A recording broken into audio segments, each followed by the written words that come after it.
The global issue I chose is racism, since this is a topic that very recently was in the spotlight with movements such as the Black Lives Matter, though this is not by any chance the only representation against racism in today's society. The issue is relevant to me since I am a potential victim of this very issue. For example, in the United States, I may or not be getting lynched for the fact that I'm Mexican or that I have an accent in my English. I obviously don't want it to happen to me. Why would I want to be in harm's way? But I also don't want people to be harmed. And the fact that this may be a reality to some people is a problem. But it shouldn't be a problem. Before the quote-unquote interviews, especially before the interview with Steven, aka The Rock, you can find him on twitch.tv/The Rock. I had a mindset in which I believed that people from the South were predisposed to be racist, not necessarily from birth, but the idea of racism was passed through generations from generations. But after speaking with Steven, a Southerner, which was impressive at the time, was really an eye-opener. I think we even discussed it, racism being passed through generations, because one is not born racist, one is taught to be racist. I also read an article from the Asia Times about racism in Korea, South Korea specifically, about it there being double standards, because Koreans are racist towards immigrants, in this case Yemeni, because they are Muslims and they think they might kidnap or be terrorists, but they don't like being racist towards, in the case that they don't like to be discriminated.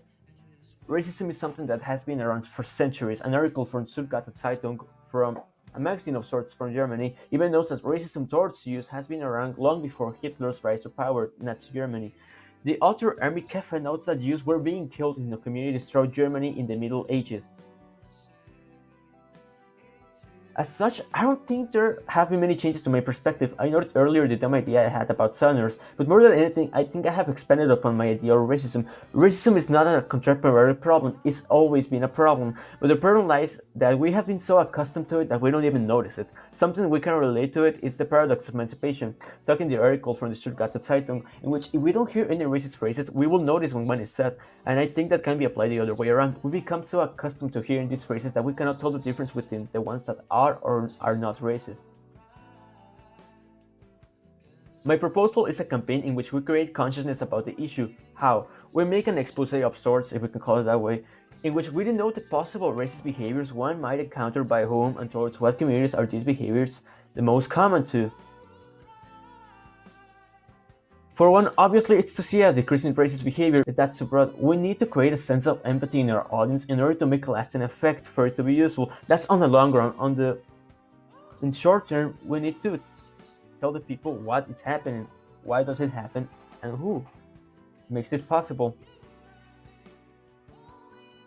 I can learn about other people's experience about the issue, and this way I can learn about the many racist ways there are, so be it at work or even at home, which is kind of crazy when you think about it. This will make me a more careful person in the sense that I will be able to identify racist behavior and act upon it and think about my words more carefully, because I may be racist and not even notice it. Socially, this issue is related to both economics and environment, since this is quite obviously a social issue, racism. This causes economic problems to some people who are victim of it. They may or may not be getting a job, or even their salary, because of their skin color or even their background. And environmentally, that's a bit tricky, since socially there would have to be an outrage in order for some folks to try to burn a town. It has happened, might I add. So we hope to spread awareness of this issue by how this affects someone both socially and economically, and even point out the possible environmental issues this may bring. So a negative implication is that we need to tackle this issue socially, since it's the root of the problem. People may hear us, but we cannot make them listen. So that's an obstacle we may find, a stubbornness. But in return, a possible implication is that we may find people who are willing to help us carry out the task, since there are people that actually want to listen and are willing to help. At this moment in time, I can only support it, since who would want to hear a skinny 16-year-old talk about racism? I don't think anybody. I don't have a voice powerful enough to be heard, in the sense that I don't carry weight with it, any power with it. We need people who carry weight in their voice and have power in the sense, not necessarily political, but that they will be heard. I by no means the next Greta Thunberg on racial activism,